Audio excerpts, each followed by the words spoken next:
amasiko nezithethe. Yintoni ilobola?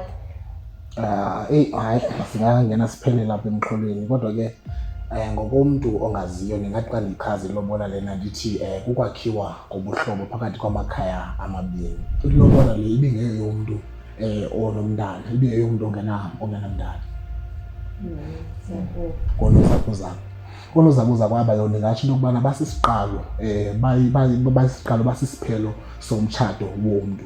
Lo mntu uyondicelela uzawuba ngumntu endibika kuye noba mhlawumbi kwenzekile uba ndibe neengxaki apha kulo mtshato. Noba sesithi mhlawumbi mnanawe hayi siyayichitha ngokunyaka ayisebenzeli, kuyanyanzeleka phinde futhi ihlalele phantsi kwangonoozakuzaku babe kanti bayayilungisa. Ndive kusithiwa banikubuza uba le mali, kubuza uba le mali yelobola yeyokwenza ntoni na? Kuba abanye baye bathi imali yelobola uyathi ngombulelo kubazali, ngoku loo nto leyo ithetha uba igcinwa ngabazali loo mali, okanye abazali ngabo bazobhatala iinto zomtshato. Sendiziqonda uba ingathi ndisekude mna ekutshateni, mna ndiziqokelele kwanezisento masiye kule yokhuleko. Naku masenze umzekelo isuba kuba naku ke ndiyozawuhlawula isisu umzekelo.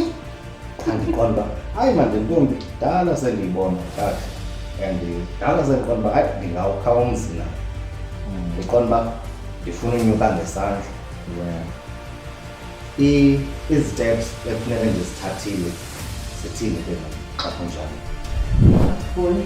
Masike sithi ke ndingumntu wemizekelo. Siphila kwixesha elinezimanga too much. Intombi iyakwazi, ufuna ukuya kule yohlwayo.